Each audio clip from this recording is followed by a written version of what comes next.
दोस्ती जो friendship day है उसके लिए चंद लाइनें हैं कि लोग कहते हैं भास्कर दोस्ती इतनी मत करो कि दिल पे सवार हो जाए। कि लोग कहते हैं भास्कर दोस्ती इतनी मत करो कि दिल पे सवार हो जाए, लेकिन भास्कर कहता है कि दोस्ती इतनी करो कि दुश्मन को भी तुमसे प्यार हो जाए। तो भाई एक दूसरे से प्रेम बनाए रखे, मोहब्बत जिंदाबाद। तो कुछ इस तरह लिखेंगे कि भाई मैं किसी भगवान को या खुदा को नहीं मानता, मेरे लिए मेरे माँ बाप भगवान है। और शायद मैं इसीलिए कहीं ना कहीं मुझसे पूछा जाए कि लड़कों में या लड़कियों में किसको इज्जत ज़्यादा दोगे, मैं लड़कियों की 1 पॉइंट ज़्यादा दूंगा। तो कुछ ऐसा है कि जिंदगी भाई किसी की आसान नहीं है, ना लड़कों की ना लड़कियों की, पर लड़कियों के लिए है कुछ कि फील करिएगा कि है हर फिक्र से अनजान, माँ का सपना और पिता का अभिमान। पर क्या आप जानते हैं इन नन्ही सी परियों की एक दायरे से बाहर कभी उड़ान नहीं होती। और जितना सभी सोचते हैं जनाब, इन लड़कियों की जिंदगी आसान नहीं होती। कि जन्म लेते ही माँ इनके शादी के गहने बनाने लगती है, क्या सही क्या गलत हर बात पे समझाने लगती है कि देखो तुम लड़की हो अपना ध्यान रखना, कि देखो तुम लड़की हो अपना ध्यान रखना, जमाने को बदलना मुमकिन नहीं इसलिए कपड़ों का खास ख्याल रखना। और सुनो किसी की बातों में मत आना, कुछ भी गलत लगे तो सबसे पहले मुझे बताना। कि जमाने के साथ चलना इन्हें बेशक सिखाया जाता है, पर साथ ही इन्हें एक दायरा भी समझाया जाता है कि खुद की ही जन्मी दुनिया में ये खुद महफूज नहीं होती। और जितना सभी सोचते हैं जनाब, इन लड़कियों की जिंदगी आसान नहीं होती। कि बचपन से ही कभी रंग कभी रूप तो कभी व्यवहार को लेकर टोकी जाती हैं। तुम अकेले कैसे करोगी, कहाँ रहोगी, कह कर न जाने कितने अवसरों से रोकी जाती है।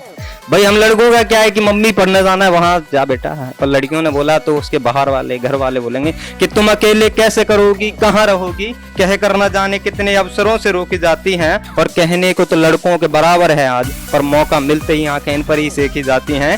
कि कभी हवस का के जन्म से पहले ही कभी हवस का शिकार बन अक्सर कूड़े में ही फेंकी जाती हैं।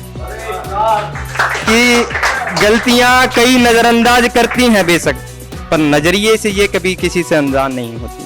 और जितना सभी सोचते हैं जनाब, लड़कियों की जिंदगी आसान है। और ये बहुत ही शायद हमारे साथ हो तो हम नहीं फील कर सकते। कुछ कहता है कि एक के घर में बचपन बीते दूसरे में जीवन बिताना पड़ता है, कि एक घर में बचपन बीते दूसरे में जीवन बिताना पड़ता है। माँ बाप भाई बहन मानो सबका प्यार एक दिन में भुलाना पड़ता है। एक हाथ से कई रिश्ते छूटे दूसरा हाथ कई रिश्तों के लिए बढ़ाना पड़ता है। और कई बार मन मिले न मिले उम्र भर बेमनी हर बंधन निभाना पड़ता है। मैं हूँ आप लोग, अगर हमारी अच्छी बॉन्डिंग है, अच्छे टाइम तक दोस्त रहते हैं, नहीं बनेगी छोड़ के चले जाएं, किसी को फर्क नहीं पड़ेगा। पर लड़कियों का जिस घर में शादी कर दिया गया, बॉन्डिंग बने बने हर हाल में रहना पड़ता है। तो कभी मन मिले न मिले उम्र भर बेमनी अंदर बंधन निभाना पड़ता है। और हम लड़कों की खातिर अपनी पूरी जिंदगी बदल लेती हैं, फिर भी उम्र भर इनकी अपनी कोई अलग पहचान नहीं होती। और जितना सभी सोचते हैं जनाब, इन लड़कियों की जिंदगी आसान नहीं होती। कि साल में 10 बार इन्हें देवी बना पूजा जाता है, तो फिर महीने के उन दिनों में न जाने क्यों अलग सोचा जाता है। हमारे देश में क्या है कि लड़कियों को देवी माना जाता है, इनकी पूजा की जाती है। और यही लड़कियां जब पीरियड्स टाइम होती है तो इनको मंदिर जाने के लिए मना कर दिया जाता है, तुम वहां नहीं आ सकती। तो साल में इन्हें 10 बार देवी बना पूजा जाता है, तो फिर महीने के उन दिनों में न जाने क्यों अलग सोचा जाता है। और यूं तो बहुत से रिवाज बने हैं इन दिनों के लिए, बस अफसोस उस दर्द पर कहाँ किसी का ध्यान जाता है। कि लड़की है ठीक से काम नहीं कर पाएगी, कभी बीमारी कभी परिवार तो कभी कुछ और बहाना बनाएगी। और भगवान का दिया हर दर्द सर आंखों पर है जमाने भास्कर को तेरी ये बात बर्दाश्त नहीं होती। और जितना सभी सोचते हैं जनाब, इन लड़कियों की जिंदगी आसान नहीं होती।